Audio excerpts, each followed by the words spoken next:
தரித்திரருக்கு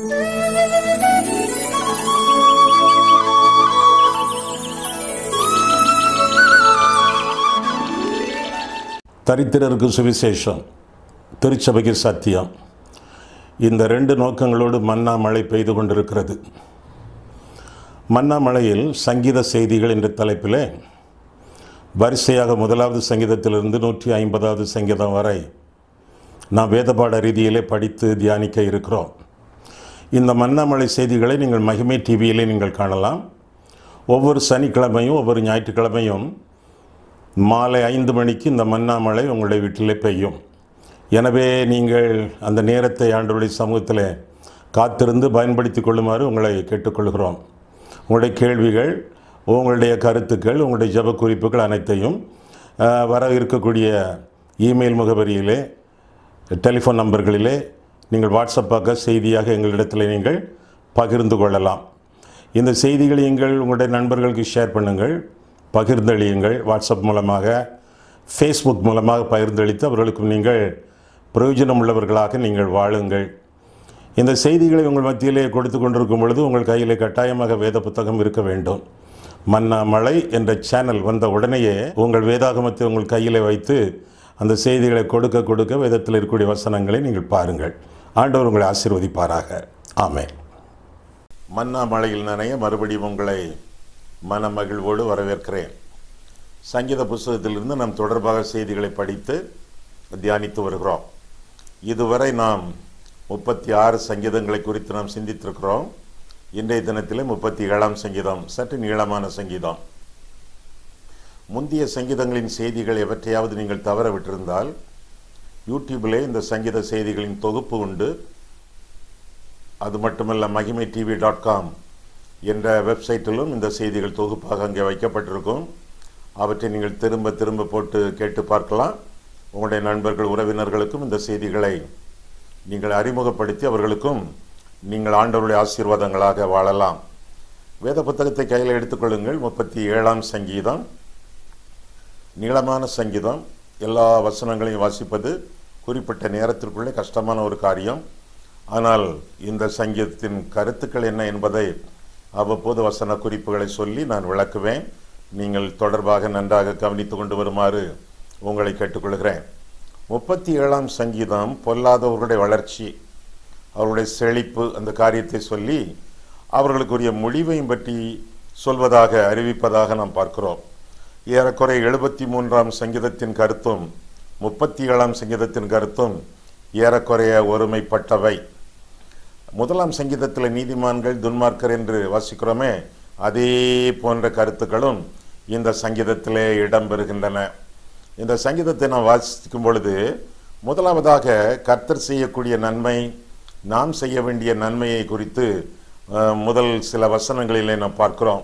குறிப்பாக முதல் 3 வசனங்களிலே 27ஆம் வசனத்திலே நாம் பார்க்கும் பொழுது, பொல்லாதவர்களை குறித்து எரிச்சல் அடையாதே, நியாயக்கேடு செய்கிறவர்கள் மேல் பொறாமை கொள்ளாதே, அவர்கள் புல்லை போல் சீக்கிரமாய் அறுப்புண்டு பசும்பூண்டை போல் வாடி போவார்கள் என்று சொல்லி வாசிக்கிறோம். தொடர்ந்து அடுத்த பக்கத்தில், கர்த்தரை நம்பி நன்மை செய், தேசத்தில் குடியிருந்து சத்தியத்தை மேய்ந்துகொள், கர்த்தரிடத்தில் மனமகிழ்ச்சியாயிரு, அவர் உன் இருதயத்தின் வேண்டுதல்களை உனக்கு அருளி செய்வார் என்று சொல்லி அந்த சங்கீதம் அப்படியாக ஆரம்பிக்கிறது. அது மட்டுமல்ல, தொடர்ந்து பார்க்கும் பொழுது 27ஆம் வசனத்திலும் 37ஆம் சங்கீதம் 27ஆம் வசனத்திலும் நாம் பார்க்கும் பொழுது, தீமையை விட்டு விலகி நன்மை செய், என்றென்றைக்கும் நிலைத்திருப்பாய் என்று தொடர்ந்தும் வாசிக்கிறோம். 3ஆம் வசனத்திலே கர்த்தரை நம்பி நன்மை செய், 27ஆம் வசனத்திலே தீமையை விட்டு விலகி நன்மை செய் என்று பார்க்கிறோம். முதலாவதாக நன்மை. ஆண்டவர் எண்ணிறந்த நன்மைகள் நமக்கு தந்திருக்கிறார். அதற்குரிய நன்றி எறிதலோடு நாம் நன்மை செய்ய வேண்டியது நம்முடைய கடமை. அநேகர் நன்மை செய்கிறார்கள், ஆனால் பாவத்தை விட்டு விலகாமல், மனம் திரும்பாமல், ஆண்டவருக்கு தங்களுடைய வாழ்க்கையை ஒப்புக் கொடுக்காமலே நன்மை செய்து வருகிறார்கள். நம்மை சேர்ந்தவர்கள் மட்டுமல்ல, மற்றவர்களும் கூட. அதனால் தான் 27ஆம் வசனத்தில் வாசிக்கிறோம், தீமை விட்டு விலகு நன்மை செய் என்று 2ஆக பிரித்து அங்கு சொல்லப்பட்டிருப்பதாக நாம் வேதத்தில் வாசிக்கிறோம். ஆக ஒரு மனிதன் நன்மை செய்ய வேண்டும் என்றால், ஒரு விசுவாசி நன்மை செய்ய வேண்டும் என்றால், முதலாவதாக அவன் பாவத்தை விட்டு விலகி இருக்க வேண்டும், ரட்சிக்கப்பட்டிருக்க வேண்டும். ஆண்டவரை சொந்த ரட்சகராக ஏற்றுக்கொண்டிருக்க வேண்டும். அப்படிப்பட்ட மனுஷனுடைய நன்மை செய்தல் அங்கீகரிக்கப்படுகிறது என்று சொல்லி வேதம் நமக்கு கற்றுக் கொடுக்கிறது. முதலாவது வசனத்திலிருந்தே பார்க்கும் பொழுது பொல்லாதவர்களை குறித்து எரிச்சல் அடையக்கூடாது என்று வாசிக்கிறோம். பின்னும் 9ஆம் வசனம் முதலாக பார்க்கும் பொழுது அவர்கள் எல்லாம் அழிந்து போவார்கள், அவர்கள் ஒரு காலம் எந்த காரியத்திலும் வெற்றியடைய மாட்டார்கள், அவர்கள் புயங்கள் முறியும் என்றெல்லாம் அவர்களுக்குண்டான முடிவை குறித்தும் இந்த சங்கீதம் சொல்கிறது. உன்னை சுற்றிலும் பொல்லாதவர்கள் இருப்பார்கள் என்றால், துரோகிகள் இருப்பார்கள் என்றால், துன்மார்க்கர்கள் இருப்பார்கள் என்றால், பகைவர்கள் சத்துருக்கள் இருப்பார்கள் என்றால் பொறாமைப்படாதே, எரிச்சல் அடையாதே, அவருடைய முடிவு சீக்கிரத்திலே என்று இந்த சங்கீதக்காரன் அறிவிப்பதாக வேதத்திலே வாசிக்கிறோம். பின்னர் நீதிமான்களுக்கும் அநீதிமான்களுக்கும், நீதிமான்களுக்கும் துன்மார்க்கருக்கும் உரிய பலவிதமான வித்தியாசங்களை இந்த சங்கீதத்திலே நாம் பார்க்கிறோம். ஏறக்குறைய 10 வித்தியாசங்களை நான் கண்டுபிடித்திருக்கிறேனே. 9ஆம் வசனத்திலே பார்க்கும் பொழுது சுதந்திரிக்கக்கூடிய சுதந்திரங்களிலே இருவருக்கும் வித்தியாசம். பின்னர் துன்மார்க்கருடைய வாழ்க்கை குறுகிய காலம், நீதிமான்களோ நீடித்து வாழ்வார்கள் 10ஆம் வசனத்திலே. 16ஆம் வசனத்திலே துன்மார்க்கர்கள் வாழ்க்கையை அனுபவிப்பதில்லை, என்ன இருந்தாலும் அவருடைய வாழ்க்கையிலே சந்தோஷம் திருப்தி இதெல்லாம் இருக்காது. ஆனால் நீதிமான்கள் கர்த்தருக்குள்ளாக அவருடைய கிருபையினாலே தங்களுடைய கிறிஸ்தவ வாழ்க்கையை அனுபவிப்பார்கள். 17ஆம் வசனத்திலே துன்மார்க்கருடைய ஜீவியத்திலே வெற்றி இல்லை, வல்லமை இல்லை, நீதிமான்களுக்கோ கர்த்தருடைய வல்லமை அதிகாரம் எல்லாம் உண்டு என்று சொல்லி அந்த 17ஆம் வசனத்திலே வாசிக்கிறோம். இன்னும் 18ஆம் வசனம் முதல் 20ஆம் வசனம் வரை வாசிக்கும் பொழுது துன்மார்க்கருடைய வாழ்க்கை குறுகினது, ஆனால் நீதிமான்களுடைய வாழ்க்கையோ பெருகினது என்று சொல்லி வாசிக்கிறோம். 21ஆம் வசனத்திலே துன்மார்க்கன் பணத்தை கடன் வாங்கி அதை செலுத்தாமல் இருக்கிறான், நீதிமான் அப்படிப்பட்டவன் அல்ல, அவன் இறங்கி கடன் கொடுக்க கூடியவன் என்ற கருத்தை 21ஆம் வசனத்திலிருந்து பார்க்கிறோம். ஆமா, யார்கிட்ட கடன் வாங்கியிருக்கீங்களா? உடனடியாக கொடுத்துருங்க, உடனடியாக கொடுத்து விடுங்கள். கடன் வாங்கக்கூடாது என்பது கர்த்தருடைய கட்டளை. அன்பினால் அன்றி வேற எதிலும் கடன் படாது என்று சொல்லி ரோமர் 13ஆம் அதிகாரம் 8ஆம் வசனத்திலே நாம் பார்க்கிறோம். கடன் வாங்கினவன் கடன் கொடுத்தவனுக்கு அடிமை என்று சொல்லி நீதிமொழிகள் 2:7 நாம் வாசிக்கிறோம். ஆண்டவருக்குத்தான் நாம் அன்பின் அடிமைகளை ஒழிய யாருக்கும் அடிமைகளாக இந்த உலகத்தில் ஜீவிக்க கூடாது. கடன் வாங்கியாச்சு, அடிமையாக நாம் வாழ நம்மை ஒப்பு கொடுத்து விட்டோம் என்று சொல்லி அர்த்தமாகும். அடுத்தவனுக்காக கடனிலே பிணைப்படாது என்று சொல்லி நீதிமொழிகள் 22-26 நாம் காண்கிறோம். மற்றவங்களுக்காக கேரண்டோ கையெழுத்து போடுவது தப்பு, ஆபத்து என்று சொல்லி வசனம் கற்றுக் கொடுக்கிறது. கடன் வாங்காதிருங்கள், நீயோ கடன் வாங்காதிருப்பாய், நீயோ கடன் கொடுப்பாய் என்று சொல்லி உபாகமம் 35ஆம் அதிகாரம் 6ஆம் வசனத்திலும் 28ஆம் அதிகாரம் 12ஆம் வசனத்திலும் நாம் படிக்கிறோம். கடன் வாங்குவது பாவம், கடன் கொடுப்பது ஆசீர்வாதம். கொடுக்கிறவர்களாகவே இருக்க வேண்டுமே ஒழிய வாங்குகிறவர்களாக இருக்கக்கூடாது. கடன் வாங்காதிருங்கள், கடன் அட்டைகளை அனாவசியமாக பயன்படுத்தாதிருங்கள். உங்களுடைய கடன் அன்பு மட்டுமே, உங்கள் கடன் சுவிசேஷம் சொல்லுவது மட்டுமே. கடன் வாங்கவே வாங்காதிருங்கள். மற்றவர்களுக்கு கடன் கொடுக்கிறவர்களாக ஆசீர்வாதமாக வாழுங்கள். பாருங்க, என் நாமத்தினால் இனி எதை விட்டாலும் இப்பொழுது இம்மையிலே 100 மறுமையிலே நித்திய ஜீவனையும் தருவேன் என்று ஆண்டவர் சொல்லியிருக்கிறாரே. கடன் வாங்காத ஒரு வாழ்க்கை, சுபிட்சமான வாழ்க்கை நாம் வாழ வேண்டும் என்றால் கொடுக்க கடமைப்பட்டிருக்கிறோம். மேலும் தசம பாகத்தை குறித்து வேதம் சொல்கிறது. மால்கியா 3ஆம் அதிகாரத்திலே 8ஆம் வசனம் முதலாக நான் வாசிக்கும் பொழுது, வானத்தின் பலகணிகளை திறந்து இடங்கொள்ளாமல் போக மட்டும் உண்மையில் ஆசீர்வாதத்தை வருஷிக்க மாட்டேனோ என்று அதனால் என்னை சோதித்து பாருங்கள் என்று சேனைகளின் கர்த்தர் சொல்லுகிறார். மல்கியா 3ஆம் அதிகாரம் 8ஆம் வசனம் முதல் 10ஆம் வசனம் வரை, எப்பொழுது என் ஆலயத்தில் ஆகாரம் உண்டாயிருக்கும்படி தசம பாகங்களை எல்லாம் பண்டகசாலையிலே கொண்டு வாருங்கள் என்று கட்டளை பிறப்பித்து அதற்குரிய ஆசீர்வாதத்தையும் கற்றுக் கொடுப்பதாக பார்க்கிறோம். ஆமா, தசம பாகமெல்லாம் ஆண்டவருக்கு செலுத்துகிறோமா? ஐயா, அது பழைய ஏற்பாடு ஐயா, அது யூதர்களுக்கு கொடுக்கப்பட்ட கட்டளை ஐயா, எங்களுக்கு அது கிடையாது ஐயா. உண்டு ஐயா. மத்தேயு 23:23 பாருங்க. கிறிஸ்தவர்களும் தசம பாகம் கொடுத்து காணிக்கை ஆரம்பிக்க வேண்டும். காணிக்கையிலே மிக குறைவானது தசம பாகம். யூதனுடைய காணிக்கை தசம பாகம், கிறிஸ்தவனுடைய காணிக்கை 100க்கு 100. ஒருவன் என்னை பின்பற்ற விரும்பினால் அவன் தன்னைத்தான் 100க்கு 100 வெறுத்து என்னை பின்பற்ற கடவன் என்று சொல்லி ஆண்டவர் சொன்னார். கிறிஸ்தவனுடைய காணிக்கை என்ன? 100%, 10% அல்ல, 100%. ஆக எவ்வளவு தூரம் ஆண்டவருக்கு கொடுக்கிறோமோ அவ்வளவு தூரம் நமக்கு ஆசீர்வாதம் என்று சொல்லி வேதத்திலே நாம் தெளிவாக வாசிக்கிறோம். கடன் கொடுத்து வாழ்வது நம்முடைய கடமை, கடன் வாங்குவது பாவம். கடன் வாங்காமல் இந்த உலகத்திலே நாம் வாழ வேண்டும் என்றால் கொடுக்க வேண்டும், கடன் கொடுக்க வேண்டும். ஆண்டவருக்கு காணிக்கை கொடுப்பது பின்ன கடன் கொடுப்பது. ஆண்டவருக்கே நாம் கடன் கொடுக்கலாம், தெரியுமா உங்களுக்கு? ஏழைக்கு இறங்குகிறவன் கர்த்தருக்கு கடன் கொடுக்கிறான் என்று சொல்லி கர்த்தர் கற்பித்திருக்கிறார்.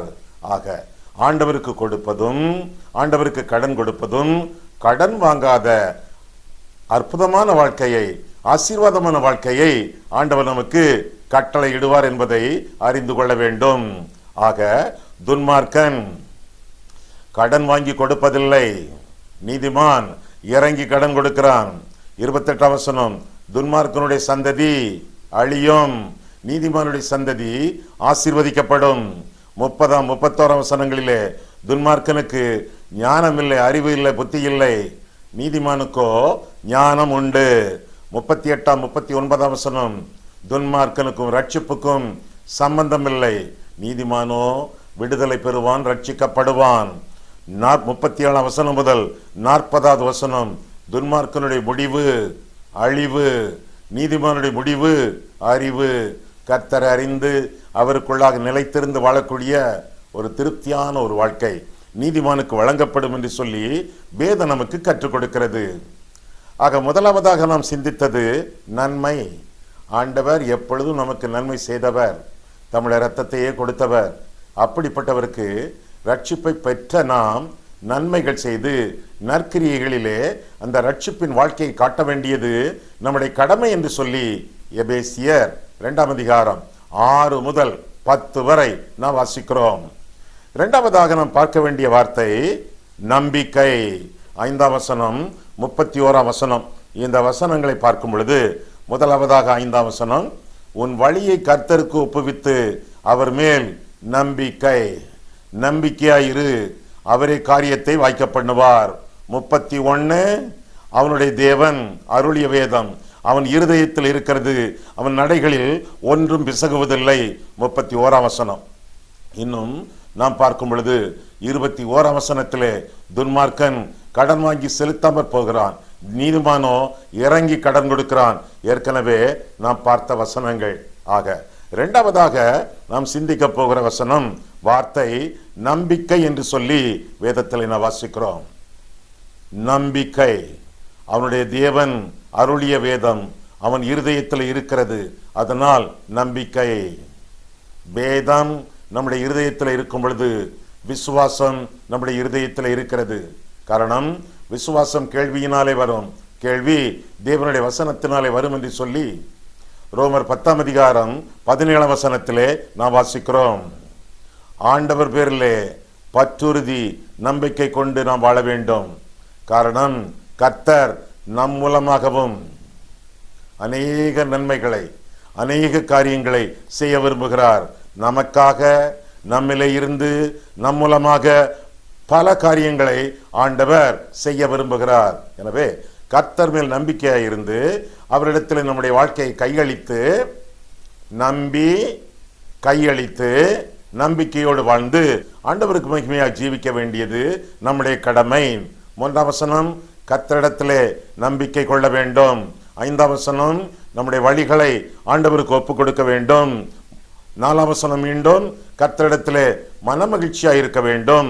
7ஆம் வசனத்திலே அமைதியோடு ஆண்டவருடைய சமூகத்திலே காத்திருக்க வேண்டும். இந்த நம்பிக்கை, ஆண்டவரிடத்திலே வழிகளை ஒப்புக் கொடுப்பது, கர்த்தரிடத்திலே மன மகிழ்ச்சியாக இருப்பது, அமர்ந்திருப்பது, காத்திருப்பது எல்லாமே ஆண்டவர் பேரிலே நாம் பற்றுறுதி வைத்திருக்கிறோம் என்பதற்கு சாட்சிகளாக விளங்குகின்றன. ஐயா, ஆண்டவரை நம்பி விசுவாசம் வைத்து வாழ்வதனாலே நமக்கு என்ன ஆசீர்வாதம், நமக்கு என்ன நன்மைகள்? 11ஆம் வசனத்திலே சுதந்திரம், அதே வசனத்திலே மிகுந்த சமாதானம், அதே வசனத்திலே மன மகிழ்ச்சி.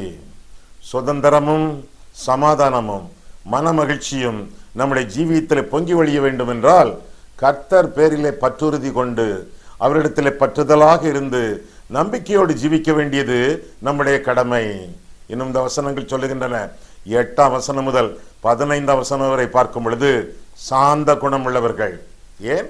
அவர்கள் கர்த்தர் மேல் வைத்திருப்பதினாலே கர்த்தர் தங்களுக்காக யுத்தம் பண்ணுவார், கர்த்தர் தங்களுடைய காரியங்களை காத்துக்கொள்ளுவார், கர்த்தர் தங்களுடைய எல்லா வழிகளையும் ஆராய்ந்து பார்த்து நித்திய வழிகளை நம்மை நடத்துவார், கர்த்தர் நம்மை போஷிப்பார், நம்மை காத்துக்கொள்ளுவார், நம்மை ஆதரிப்பார், நம்மை அரவணைப்பார். எல்லாம் அவர்களுக்கு தெரியும். அதனாலே அமைதலோடு சாந்தத்தோடு அவர்கள் வாழ முடியும். மத்தேயு 5ஆம் அதிகாரம் 5ஆம் வசனத்திலே சாந்த குணமுள்ளவர்கள் பாக்கியவான்கள், அவர்கள் பூமியை சுதந்தரித்துக் கொள்வார்கள் என்று சொல்லி வேதத்திலே வாசிக்கிறோம். மத்தேயு 11:29 நான் சாந்தமும் மனத்தாழ்மையுமாய் இருக்கிறேன், என்னிடத்திலே வந்து கற்றுக்கொள்ளுங்கள் என்று தேவனும் திருவுளம் பெற்றுவதாக ஆண்டவர் அருளி செய்வதாக நாம் வேதத்திலே வாசிக்கிறோம். சாந்தம் மற்றவர்களை கவர்ந்தெழுக்கும் காந்தம். எனவே சாந்தத்தை தரித்துக் கொள்ளுங்கள், பூமியை சுதந்தரித்துக் கொள்ளுங்கள், நன்மை செய்யுங்கள். ஆண்டவரிடத்தில் உள்ள எல்லாம் நம்முடையது. நாம் பிள்ளைகளானால் சுதந்திரமாமே என்று சொல்லி வேதத்திலே வாசிக்கிறோம். சுதந்திர வழிகளாக ஜீவிக்கக்கூடிய நாம் நன்மை செய்து நம்பிக்கையோடு ஜீவித்து நல்வழிகளை காத்துக்கொள்ள வேண்டும். ஆண்டவர் போதிக்கக்கூடிய நல்வழிகள், அவற்றை காத்துக்கொள்ளும் பொழுது நம்முடைய நடைகள் ஆண்டவருக்கு திருப்தியாக பரிசுத்தமாக விளங்கும். 23ஆம் வசனம் பாருங்கள். சங்கீதம் 37:23 நாம் பார்க்கும் பொழுது நல்ல மனுஷனுடைய நடைகள் கர்த்தரால் உறுதிப்படும், அவனுடைய வழியின் மேல் அவர் பிரியமாய் இருக்கிறார். 31 அவனுடைய தேவன் அருளிய வேதம் அவன் இருதயத்தில் இருக்கிறது, அவன் நடைகளில் ஒன்றும் பிசகுவதில்லை என்று சொல்லி வாசிக்கிறோம். ஆக முதலாவதாக நன்மை, இரண்டாவதாக நம்பிக்கை, இப்பொழுது நடைகள். நடைகள் பிசகாமல் இருக்க வேண்டும் என்றால் அவர் அருளிய வேதம் நம்முடைய இருதயத்தில் இருக்க வேண்டும் என்று சொல்லி வேதம் நமக்கு கற்றுக் கொடுக்கிறது. நம்முடைய இருதயத்திலே தேவனுடைய வசனம் இருக்கிறதா, வேதம் இருக்கிறதா? 119ஆம் சங்கீதம் 11ஆம் வசனத்திலே நாம் பார்க்கிறோம், உமக்கு விரோதமாய் நான் பாவம் செய்யாதபடிக்கு உம்முடைய வாக்கை என் இருதயத்திலே வைத்து வைத்தேன். வைத்து வைத்தேன்னா என்ன அர்த்தம்? குவித்து வைத்தேன் என்பது பொருளாகும். ஒரு நாளைக்கு ஒரு வசனம் படித்து மனப்பாடம் பண்ணி என் இருதயத்திலே குவித்து வைத்தேன். ஏராளமான வசனங்கள் என் இருதயத்தில் இருப்பதினாலே, தேவனுடைய வசனம் ஆவியின் பட்டயமாக இருப்பதினாலே என்னுடைய நடைகளிலே ஒன்றும் பிசகுவதில்லை.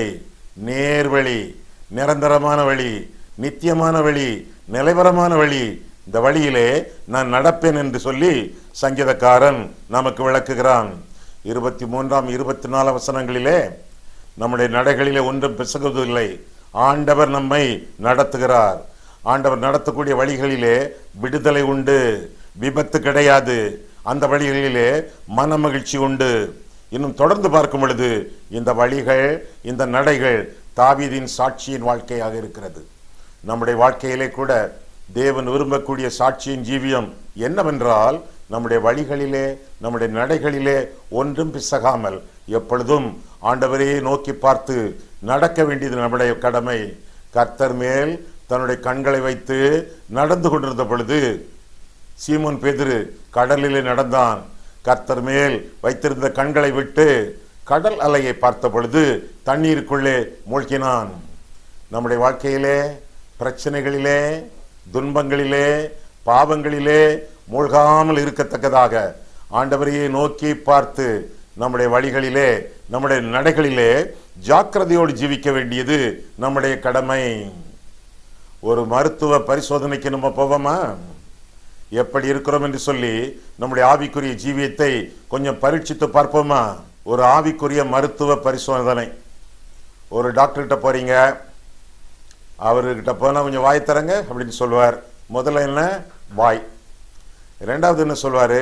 கொஞ்சம் நாக்கை நீட்டுங்க அப்படின்னு சொல்வார். ரெண்டாவதாக நாக்கு. அதுக்கு பிறகு ஸ்டெதஸ்கோப்பை கையில் வச்சுட்டு நெஞ்சில் முதுகில் அங்கங்கே தொட்டு தொட்டு பார்ப்பாரு. மூன்றாவதாக என்ன? இருதயம். அதற்கடுத்தாற் போல உங்கள் காலை கொஞ்சம் காட்டுங்க, கால் எப்படி இருக்குது, கீழே வெள்ளையாக இருக்கோ, கொஞ்சம் மரத்து போயிருக்கோ, வெடிப்பாக இருக்கோ என்று சொல்லி காலில் கொஞ்சம் தட்டியும் பார்ப்பாரு. பாதங்களில் தட்டி பார்க்க வலிக்கா அப்படின்னு கேட்பாரு. மரத்து போயிருக்கா அப்படிலாம் கேட்பாரு. எப்போ மரத்து போயிருக்கோம்? ரொம்ப சுகர் இருந்தால் மரத்து போயிருக்கோம். இப்படியாக சில பரிசோதனைகளை டாக்டர் செய்வார். அந்த பரிசோதனையும் இந்த சங்கீதத்தில் சொல்லப்பட்டிருக்கு. என்ன பரிசோதனை? முதலாவதாக வாயை காட்டுங்க, ரெண்டாவதாக நாக்கை காட்டுங்க, மூன்றாவதாக இருதயத்தை காட்டுங்க, பிறகு உங்களுடைய பாதங்களை காட்டுங்க. எங்க? 30ஆம் வசனம் முதலாக பாருங்களேன். இந்த 37ஆம் சங்கீதம் 30 முதலாக பார்க்கும் பொழுது, நீதிமானுடைய வாய் முதல்ல ஞானத்தை உரைத்து அவனுடைய நாவு இரண்டாவது நியாயத்தை பேசும். 31ஆம் வசனம், அவனுடைய தேவன் அருளிய வேதம் அவன் இருதயத்தில், இருதயம் நெஞ்சு மூன்றாவது, இருதயத்தில் இருக்கிறது. அவனுடைய நடைகளில், கால் அடி பாதங்கள், நடைகளில் ஒன்றும் பிசகுவதில்லை. ஒரு மருத்துவ பரிசோதனைக்கு நம்ம அங்க வந்துட்டோம். ஆவியானவர் பரம வைத்தியராக இருந்து நம்மை பரிசோதிக்க இருக்கிறார். எப்படியெல்லாம்? நம்முடைய வாய் சுத்தமாக இருக்க வேண்டும், நம்முடைய வாய்க்கு காவல் வைக்க வேண்டும், நம்முடைய வாயிலே தேவனருடைய வேதம் விளங்க வேண்டும். அது மட்டுமல்ல, நாவடக்கத்தோடு நாம் ஜீவிக்க வேண்டும், நாவை பத்திரமாக பாதுகாத்து கொள்ள வேண்டும்.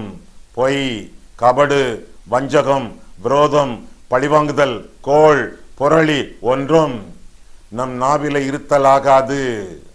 அது வாழ்க்கையை கொளுத்தும், அது கொளுத்தப்படும் என்றெல்லாம் யாக்கோபு 3ஆம் அதிகாரத்திலே நாம் வாசிக்கிறோம். இருதயம் 36ஆம் வசனத்திலே, இருதயம் சுத்தமாக இருக்க வேண்டும்.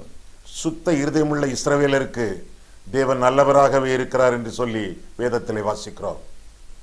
73ஆம் சங்கீதம் 1ஆம் வசனத்திலே, பெற்றைய நாட்களிலே அதை குறித்து நாம் பார்ப்போம். சுத்த இருதயம். சுத்த இருதயம் எப்படி வரும்?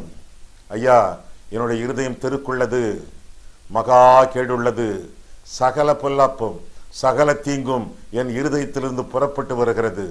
இந்த இருதயத்தை நான்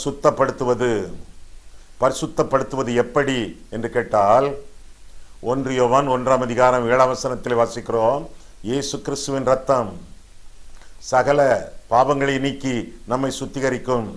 இருதய சுத்தம், இயேசுவின் ரத்தம், அதுதான் அடிப்படை.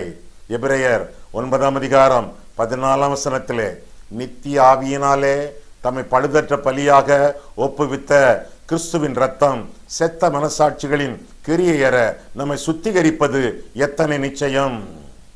ஆண்டவருடைய ரத்தம் நம்முடைய பாவங்களை மட்டுமல்ல, நம்முடைய மனசாட்சியின் உறுத்தல்களை கூட கழுவி சுத்திகரித்து பரிசுத்தப்படுத்துகிறது என்று சொல்லி நாம் வேதத்தில் வாசிக்கிறோம். இருதயம் சுத்தமாக இருக்கிறதா? கர்த்தர் நல்லவர் என்பதை காலமெல்லாம் நீங்கள் ருசித்து பார்க்க வேண்டும் என்றால், இயேசு இனியவர் என்பதை என்னாலும் நீங்கள் ருசித்து பார்க்க வேண்டும் என்றால், சுத்த இருதயம் உள்ளவர்களுக்கே கர்த்தர் நல்லவர், இயேசு இனியவர். இந்த வேளையிலே உங்களுடைய இருதயம் எப்படி இருக்கிறது? சுத்திகரிப்பு தேவை என்றால் ஆண்டவரிடத்தில் சொல்லுங்கள், ஆண்டவரே, கொஞ்ச நாளாக என்னுடைய இருதயம் நன்றாகவே இல்லை ஆண்டவரே, அதில் எரிச்சல் உண்டு, இச்சை உண்டு, துன்மார்க்கமான நினைவுகள் உண்டு, வஞ்சகம் உண்டு. இந்த இருதயத்தோடு உங்களுடைய சமூகத்திலே நான் வர முடியாது கர்த்தாவே. எனவே இந்த வேளையிலே உங்களுடைய மாசற்ற இரத்தத்தினாலே என்னை கழுவி சுத்திகரியும் என்று சொல்லி ஆண்டவரிடத்திலே உங்களுடைய வாழ்க்கையை ஒப்புக் கொடுப்பீர்களா? அப்படி ஒப்புக் கொடுப்பீர்கள் என்றால் கர்த்தர் நிச்சயமாக வரும் நாட்களிலே உங்களுடைய வாயை காத்துக்கொள்வார், உங்களுடைய நாவை காத்துக்கொள்வார், உங்களுடைய இருதயத்தை சுத்திகரிப்பார், நேர் வழியிலே உங்களுடைய பாதங்களை நடத்துவார். இதெல்லாம் நடந்தால் என்ன ஆகும்? என்ன முடிவு? துன்மார்க்கர் அறுப்புண்டு போவார்கள், நீதிமான்களுக்கு அடைக்கலம் கிடைக்கும் என்று சொல்லி இந்த சங்கீதத்தின் கடைசி வசனங்களிலே நாம் காண்கிறோம். அறுப்புண்டு போவதல்ல, அடைக்கலமான ஜீவியம் செய்யத்தக்கதாக ஆண்டவருக்கு நம்முடைய வாழ்க்கையை அர்ப்பணிப்பது நம்முடைய கடமை. நன்மை செய்யுங்கள், நன்மை செய்யுங்கள். ஆண்டவரிடத்தில் நம்பிக்கையோடு இருங்கள், விசுவாசம் வையுங்கள், நடைகளை காத்துக்கொள்ளுங்கள், நல்வழி நடவுங்கள். அப்படி என்றால் உன்னதமானவருடைய மறைவு, சர்வ வல்லவருடைய நிழல், தேவனுடைய சந்நிதி, கர்த்தருடைய பிரசன்னம் நம்மை காக்கும். ஆண்டவர் நமக்கு அடைக்கலமாக அரணாக அமைவார். ஆண்டவர் உங்களை ஆசீர்வதிப்பாராக. ஆமேன். கண்களை மூடுவோம், கர்த்தரை பார்ப்போம். அன்புள்ள ஆண்டவரே, உம்முடைய வசனங்களை ஆராயவும் எங்கள் வாழ்க்கையை ஆராயவும் உம்முடைய சந்நிதியில் எங்கள் அழைத்து வந்தீர். அதற்காக ஸ்தோத்திரம் செலுத்துகிறோம் சுவாமி. கர்த்தாவே, 37ஆம் சங்கீதத்தில் இருந்தும் சில நலமான உண்மைகளை நாங்கள் கற்கவும் கீழ்ப்படி எங்களை ஒப்புக் கொடுக்கவும் ஆண்டவர் கிருபை கூர்ந்தீர். அதற்காக உமக்கு ஸ்தோத்திரம். பொல்லாதவர்களை குறித்து, துன்மார்க்கர்களை குறித்து நாங்கள் எரிச்சல் அடையாமல் கர்த்தரை நம்பி நன்மை செய்யவும், கர்த்தருக்குள்ளான நம்பிக்கையை நாங்கள் வாழ்க்கையிலே காத்து கொள்ளவும், கர்த்தர் காட்டும் வழியிலே நாங்கள் நடக்கவும் ஆண்டவர் எங்களை ஆசீர்வதியும். எங்களுக்கு அடைக்கலமாகவும் அரணாகவும் ஆபத்து காலத்தில் அனுகூலமான துணையுமாகிய ஆண்டவரே, எங்களை உம்முடைய சமூகத்தில் ஒப்புக் கொடுக்கிறோம். நீர் எங்களை காத்து வழி நடத்தும். இயேசு கிறிஸ்துவின் நாமத்தில் ஜெபிக்கிறோம் பிதாவே. ஆமேன்.